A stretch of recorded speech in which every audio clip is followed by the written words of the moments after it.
Well, welcome back. So glad to be back with you. My name is Don K. Preston. I am the president of Preterist Research Institute of Ardmore, Oklahoma, and this is what I call my morning musings. I've been out of pocket for several days. My wife had an operation. I've been trying to tend to her.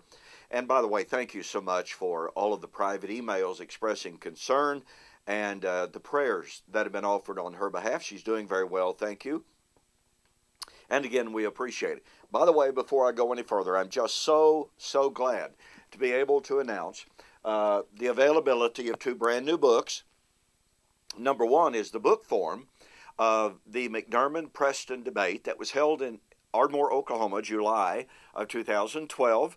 The DVDs are also available on my websites, by the way. But this is the book form. And the title of it is End Times Dilemma, Fulfilled or Future. And as you can see, it's a very, very pretty book. You're not going to find a book like this anywhere, a debate much like this anywhere. This is just chock full of information.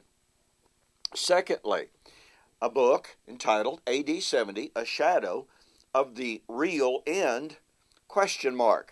And these two books are really great companion books.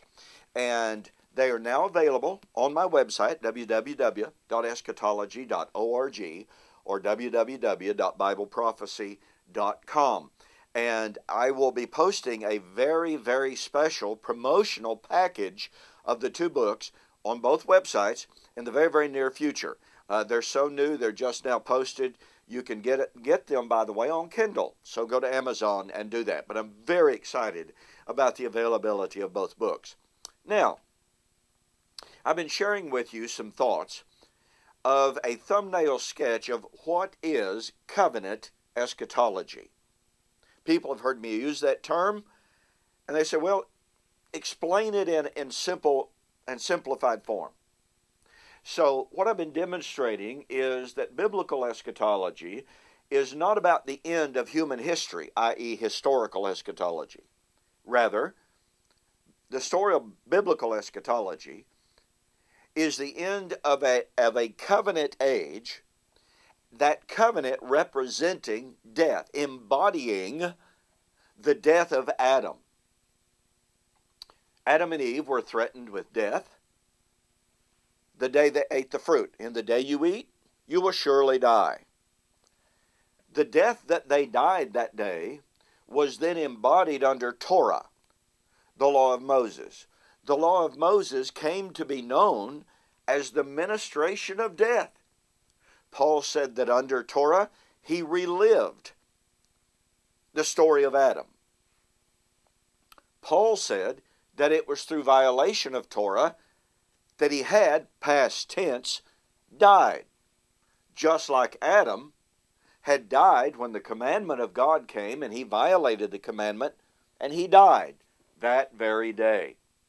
Now, one of the foundational texts of all eschatology is text that predicted the arrival of the new heaven and the new earth. And Isaiah 65 is one of, if not the most explicit, Old Testament prophecies of the coming of the new heaven and the new earth. Virtually all scholars admit that Isaiah 65:66 serves as the reference quote or the reference source for Peter's prediction of the day of the Lord to bring in the new heaven and new earth. Virtually all scholars agree that Isaiah 65:66 is the reference source for John's prediction of the new heaven and the new earth in Revelation chapter 21.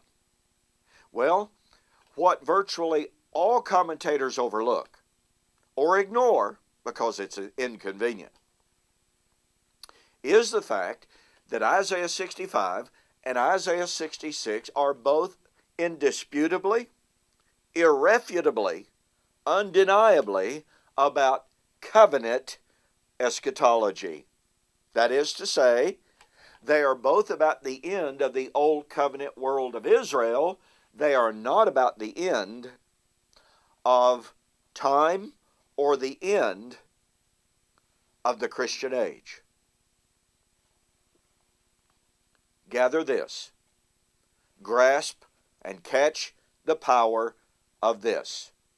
Isaiah 65 said the new covenant or the new heaven and the new earth would come when old covenant Israel was destroyed. Speaking to old covenant Israel, God said, Isaiah 65:13 and following, "Behold, my servants shall eat, you shall be hungry. My servants shall drink, you shall be thirsty.